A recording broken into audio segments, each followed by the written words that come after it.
It's week 7 of college football. We're going to give you our best 3 bets, and it all starts right now.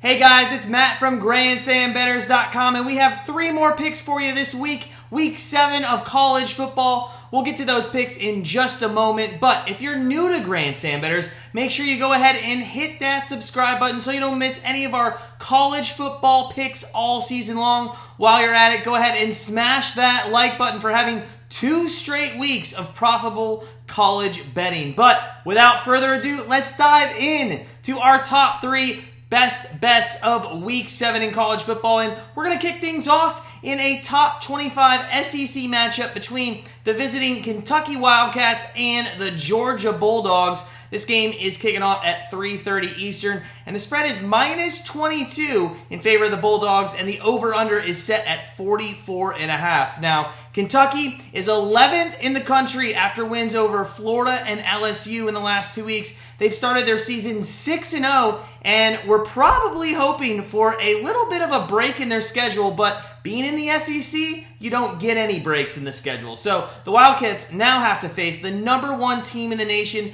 and to make things worse, the game is on the road in Georgia.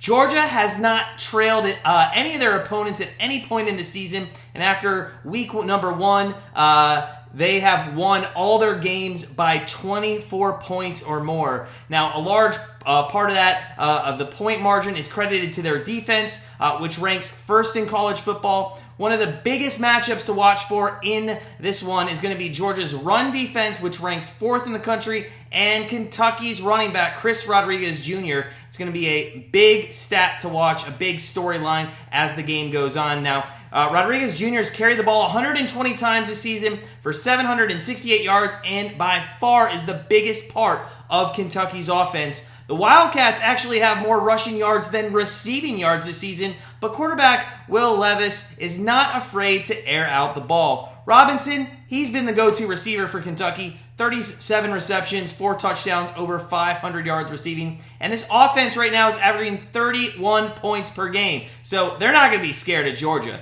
They did a very good job of managing the pace of the game with their play calling, while their defense, which ranks 18th overall, has done a great job of holding their opponents to 17.5 points a game. Now, speaking of Georgia, that team is just on a whole nother level than Kentucky and who they've played so far this season. Their defense ranks first in points per game, overall yardage, and pass defense. Now, we went over their run defense already, which is just phenomenal, and their offense right now is putting up 40 points per game. You thought Kentucky's offense was good? Georgia's that much better. Now, you really need a lot of help and luck for that matter if you're going to beat this Georgia team. The key in this one is putting up points early, staying ahead of their defense, and Kentucky has put together a first quarter touchdown drive in every single game this year. So if they do that in this one, it might shock the defense a little bit. One that has only given up 33 points all season long, and Kentucky might be able to actually keep this game close for a bit.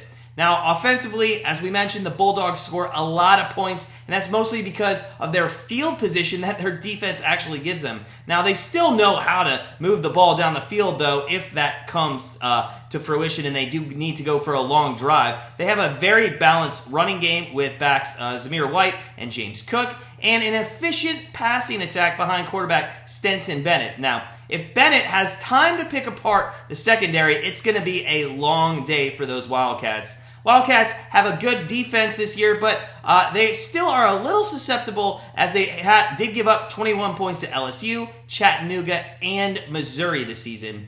On the other side of the ball, we think Kentucky's offense will surprise Georgia a little, as we mentioned, and will be able to get things going a little bit in the run game to make this game interesting for at least a couple quarters, or at least up till halftime. So, with this game, with points on both sides, and Georgia and Kentucky, who are averaging about 71 points on offense combined, we're going to take as our first best bet of week number 7, Georgia, Kentucky, over 44.5. With our second pick, we're going to look at a matchup between the Pittsburgh Panthers and the Virginia Tech Hokies, which is also set to kick off at 3:30 Eastern this Saturday. The spread for this is 5 in favor of the visiting Panthers, and the over-under is at 57.5. Now, Pittsburgh's coming in this matchup 4-1 on the season after just trouncing Georgia Tech last week 52-21. This team has consistently put up points in every game and are the ranked first in college football as they average 52.5 points per game. This can mostly be credited to quarterback Kenny Pickett and their wide receivers, who have racked up 2,000 yards receiving on so far this season. So the run game also solid here, and that's where teams get in trouble, in all honesty. They get focused in on that, defending the pass for the Panthers, and then they forget about the running backs. And they have 3 running backs that have actually rushed for over 180 yards so far in the season. For Virginia Tech, we think that it's probably going to be a problem. They're giving up 145 rushing yards per game, and although their secondary is pretty solid, Pittsburgh just has too many options to throw the ball to. Defensively, Panthers giving up 22.6 points per game, and their secondary is definitely the weaker part of their team. However, this should not be an issue against the Hokies. Virginia Tech has only thrown the ball for 950 yards this season and has over double the rushing attempts than passing attempts already. This team, Virginia Tech, runs the ball significantly more than passes, and the Panthers' run defense ranks 19th in college football, giving up only 102 yards per game.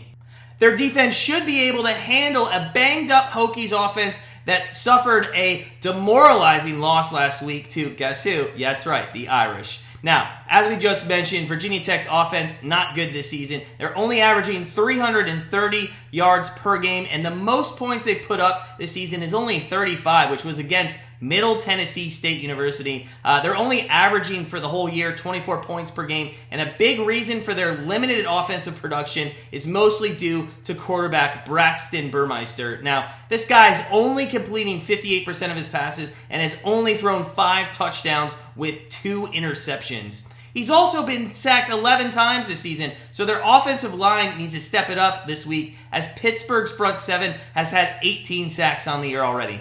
Now, the Hokies have played some tough opponents this year, North Carolina, West Virginia, and Notre Dame, and kept those games close, even upsetting North Carolina in week number 1. But Pittsburgh's offense is a lot to handle. Virginia Tech's strength on defense is definitely their secondary, which has held offenses to 200 yards passing per game or less. But as we mentioned before, Pittsburgh's going to run the ball if they need to, and their passing game is the best one Virginia Tech will see this season. Notre Dame's offense did not look great last week, and they still managed to put up 32 points against Virginia Tech.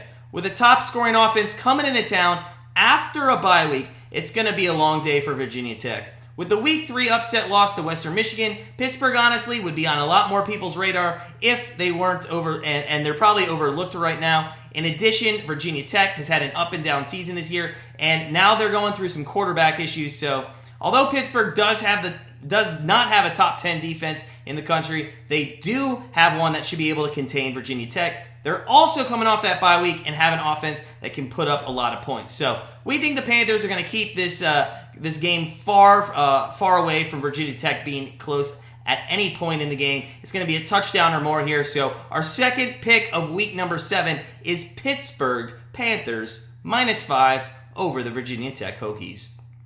With our third and final pick of week number 7, we're going to look at a night game at 7:30 Eastern between Stanford and Washington State. Stanford is favored by 1.5, and the over-under is set at 52.5.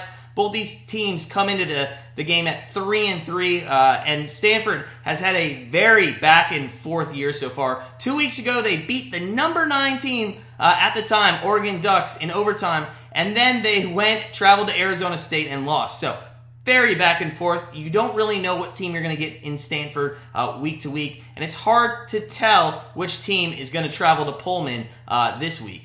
The Cardinals passing game looked very good last week against the Sun Devils, with Tanner McKee passing for over 350 yards and a touchdown. However, they could only put up 10 points because McKee struggled to protect the ball. He threw 3 interceptions last week. Ironically, those were the only 3 interceptions he's thrown all year. He's been very good protecting the ball up until that point. So maybe it was a one-off. He has been playing nearly perfect ball, throwing for 1,500 yards passing and 12 TDs on the season.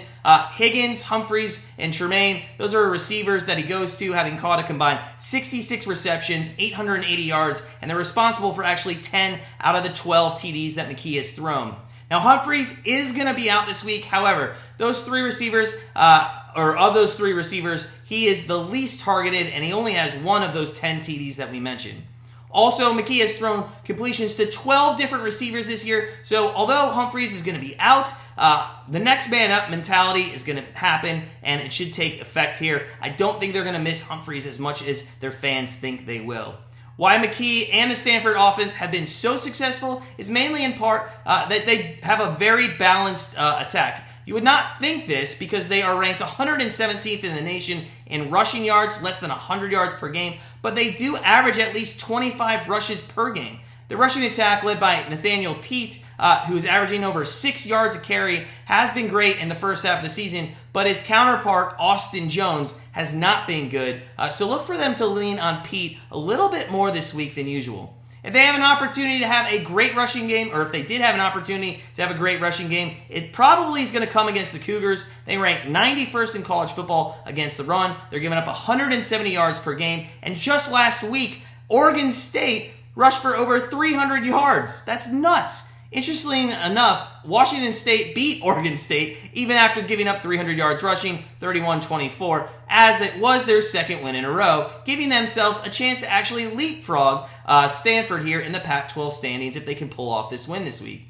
It looks like Jaden DeLora will get another start this week for the Cougs, and he had one heck of a second half last week against Oregon State, as he was 1 yard shy of 400 yards for the game in total, 3 touchdowns and only 1 interception. DeLora took over for the injured Guarantano twice this season. He's thrown for over 1,200 yards and 12 touchdowns. Where he does struggle along with the rest of the Washington offense is turning the ball over. The guy already has 5 interceptions in a few games played this season.